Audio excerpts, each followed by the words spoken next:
narito ka muli. Ngunit bago ang lahat, gusto kong ipikit mo muna ang iyong mga mata. Handa na ba? 1, 2, 3, pikit! Ano ang naiisip mo ngayon? Sa hinaharap, ano ang gusto mong mangyari?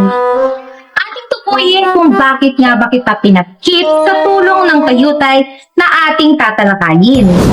Ang pangitain ay naglalarawan sa mga laman ng isip na animoy tunay na kaharap o nakikita ang nagsasalita. Kilala rin ito sa tawag na vision imaginary sa Ingles. Halimbawa, bukas ay luluhod ang mga tala. Ang tubig at langis, palang araw ay magsasama na rin.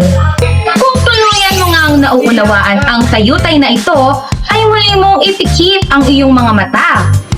Mag-isip ng 3 pangungusap na sa tingin mo ay mangyayari sa iyong hinaharap. Maaari mo itong isulat sa iyong diary. Maliwanag ba? Magaling!